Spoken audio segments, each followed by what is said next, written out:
Happy New Year, ladies!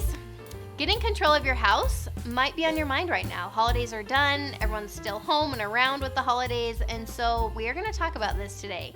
It can be really easy for a mom to feel like everything is out of control. And why is that?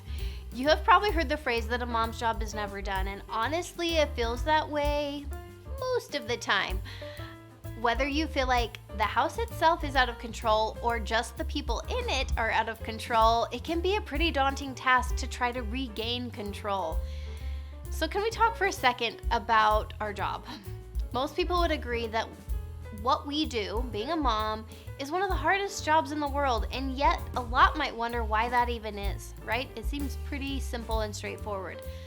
But I heard something really interesting lately, that homemaking and mothering is so challenging, not because of the tasks themselves, but because we are being pulled in so many directions constantly. And isn't that the truth? It is a never-ending juggling act, and nothing ever seems quite done, right? Or at least we know it's not going to stay done for very long.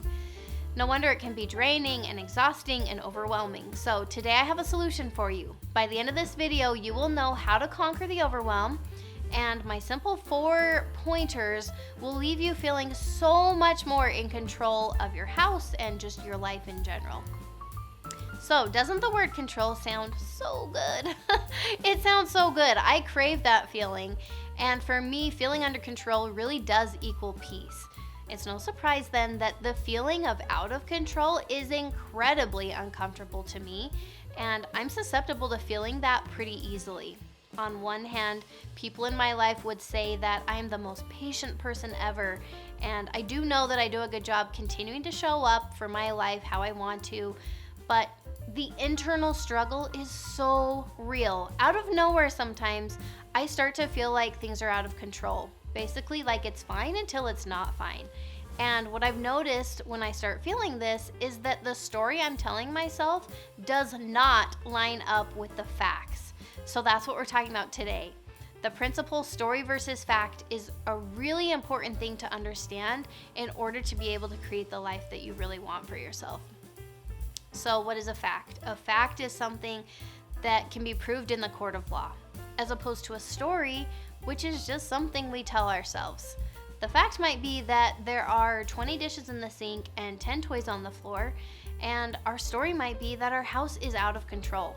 The fact might be that your child just said no to your request, and your story might be that your kid is so out of control. The fact might be that there are 3 loads of laundry piled on your bed. Clean laundry. Let's say clean laundry. There are 3 loads of clean laundry piled on your bed, and your story might be that you just can't keep up on your house. Let's do one more. The fact might be that you started a new parenting technique 3 days ago, and your story might be that nothing ever works, right? Nothing you try ever works. Do you see the difference? And can you see how stories are absolutely contributing to our feeling out of control? So first thing we want to do when we're starting to feel out of control is to identify the facts. Most of us are really attached to our story. We have probably told it to ourselves so many times. We've probably told it to other people so many times, probably anyone who's willing to listen. And it's actually become a belief because we've said it so many times. Remember, beliefs are thoughts that we think over and over again. So what we want to do now is to start questioning that story. Ask yourself, what could actually be proven in the court of law? What would anyone in the world agree with, not just those who have your same perspective? I would recommend thinking through or writing down the top 3 facts of the situation that you're feeling out of control about. A mile-long list is not going to help anything, so just go ahead and boil it down to just 3 facts of the situation. Now, hopefully identifying these facts has started to help you come off the ledge a little bit. When we start feeling out of control, it's really, really normal for our bodies to react to that stress. There's a physiological response that automatically kicks you into that fight or flight mode. I know that when I allow stories to run free in my mind and I spend time listening to them, those thoughts cause a lot of overwhelm and discouragement. I can get really, really bogged down in these stories, And when I'm in that place, I'm much less likely to take action regaining control. So what we want to do is calm the nervous system so that we can think more clearly. I have talked before about the need to be able to tap into our higher brain so that we can problem solve and make good decisions. And that definitely requires us to flip that switch and calm our automatic response to stress. So now, with our brain and body calm, we can now start to problem solve. Not only will focusing on the facts help you feel less overwhelmed, it will actually make it very clear what to do next to feel more in control. It's in that higher brain that we can see what we really are dealing with and decide what, if anything, to do about it. When I focus on the facts that there are 20 dishes in the sink and 10 toys on the floor, I can choose where I want to start, the dishes in the sink or the toys on the floor. Or when I see the facts for what they are, I might decide on purpose that nothing, in fact, is out of control. Nothing is on fire. Nothing is needing my attention. I'll simply decide to do a pickup before bed with the kids, and everything will be totally fine. So, isn't that so much better than telling myself that my house is out of control, which feels very daunting and honestly leaves me wondering where in the world to start? I'd guess that most of the time when we're feeling like our house is out of control, we want to take action in some way. A huge bonus of focusing on the facts is that once we take action on that fact, it's cause for celebration. Tackling the dishes in the sink is an accomplishment, one that probably gets ignored if you're just stuck in your story of my house is out of control. It's almost like those dishes now do not count for anything because other things are still out of control, right? As I said in the beginning, there are endless tasks for a mom to do. There's likely never-ending messes, so if we're not careful, we can feel like we're wasting our time to ever do anything around the house.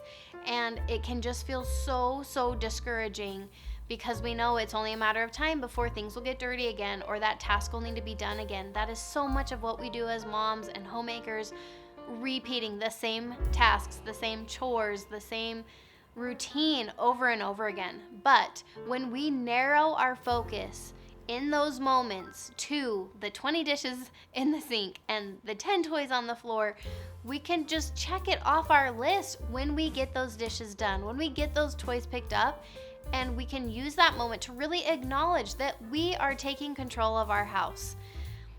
I think we have talked enough about the dishes and the toys, and what about something different? Because not every scenario is kind of mess related and maybe seems so straightforward. So what about the fact that your child said no to your request? That can hit a lot deeper, and that can feel triggering, that can feel very out of control, and the thought might be so automatic, this kid is so out of control. My kid is so out of control, or my kid never listens, whatever you're telling yourself, right? It feels like I can't get them to do anything anymore, and don't even get me started about their attitude these days, right? It could go on and on. So many stories.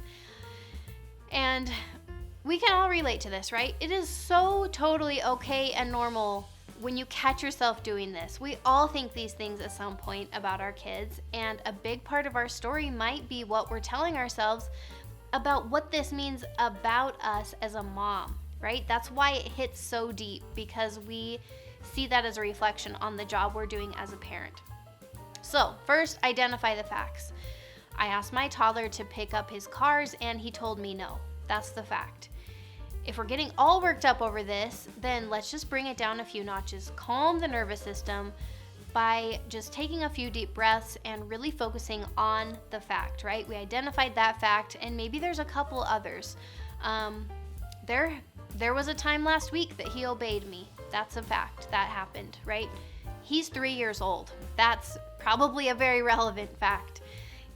It's developmentally appropriate for toddlers to say no. That is also a fact, right? All of these facts that we are consciously going to focus on instead of allowing our stories.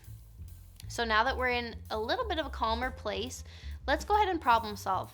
Given all the facts, is there anything that I would like to take action on? What have I decided to do in times like these, right? When he's telling me no. That makes taking action super easy when things have already been decided. Quick side note, the real key to parenting is making these decisions ahead of time about how we're going to respond, because then it's just a no-brainer and you can really honestly get to a point where you don't even get worked up over it anymore. I will link a video. Every toddler is going to have moments like this. Every parent with a toddler should have things figured out for when they say no. So I'll link that video. I really do want you to feel in control. It doesn't mean that everything is done. It doesn't mean that everything looks perfect. It just means that you are being the boss of your own brain and you're deciding on purpose to focus on the facts instead of your story. As you do this, you will have a better handle on your emotions and you will just be able to better show up in the way that you want to and take action how you really want to. Thank you so much for watching. I appreciate it more than you will ever know, and I will see you soon.